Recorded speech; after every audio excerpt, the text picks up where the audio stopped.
აფხაზეთის ავტონომიური რესპუბლიკის განათლებისა და კულტურის სამინისტროს ვალერი არქანიას არტ-გალერეაში თინათილ მღვდლიაშვილის ნამუშევრების გამოფენა და პოეზიის საღამო გაიმართა. საღამოს ესწრებოდნენ აფხაზეთის ავტონომიური რესპუბლიკის მთავრობის თავმჯდომარის მოვალეობის შემსრულებელი ვახტანგ ყოლბაია, პოეტის მეგობრები, მხატვრები და საზოგადო მოღვაწეები. მხატვრობა ეს ფერის პოეზია. სწორედ რწმუნდები, როცა ხედავ მის ნამუშევრებს, ეს ნამდვილად არის ფერის პოეზია. გარდა ამისა, აქ მუსიკაც არის, იმიტომ რომ მხატვრობა, პოეზია და მუსიკა ისე არის ერთმანეთზე გადახლართული და აი ეს ასე ვთქვათ ქმნის მერე ფერთა, ფორმათა, სიმღერათა, სიტყვათა მუსიკას.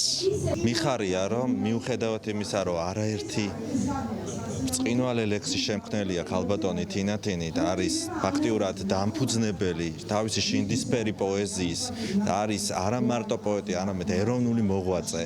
არ დღეს მისი ნახატების გამოფენაც არის, ბრწყინვალე ნახატებია, თქვენ თვითონაც ხედავთ და იშვიათი ადამიანი, რომელიც დაჯილდოვებული არის როგორც ასეთი ბრწყინვალე ლექსების შექმნით, ასევე ასეთი ბრწყინვალე ნახატების შექმნით და თქვენც ამის მოწმე ხართ დღეს და მინდა რომ უფრო და უფრო მეტი წინსვლა უსურვო. ქართული საზოგადოება ვისnom ჩემი პოეზიით, მაგრამ ამ შენობაში და მით უფრო ჩემი მხატვრობით შეხვედრა აფხაზეთის საერთოდ თბილისის საზოგადოებასთან ეს პირველია ამ შენობაში და ძალიან მიხარია რომ ასეთი არჩეულებრივი ლამაზი დარბაზია, ასეთი ლამაზი თეთრი როიალი, რომ ესეთი მშვენიერი საზოგადოება მოვიდა, ამდენი ყვავილები მოიტანეს, ასეთი კარგი ქართული საღამო ტარდება და მით უფრო ხვალ 26 მაისია საქართველოს დამოუკიდებლობის დღე და მერაბ კოსტავას დაბადების დღე. ჩემი ძალიან ბედნიერი ვარ, რომ ეს საღამო შედგა აქ.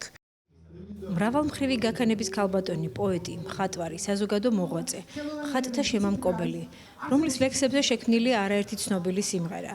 მისი პოეზია თარგმნილია ფრანგულ, ინგლისურ, ჩეჩნურ და რუსულ ენებზე. თინათინ მღვდლიაშვილის შემკული ხატები დავრძანებულია საქართველოს ეკლესია-მონასტრებში. ღმრთის სიტყვის ქადაგებისა და ეროვნული ცნობიერების განმტკიცებისათვის ქალბატონი თინათინი დაჯილდოვებულია წმინდა ნინოს ჯვრით.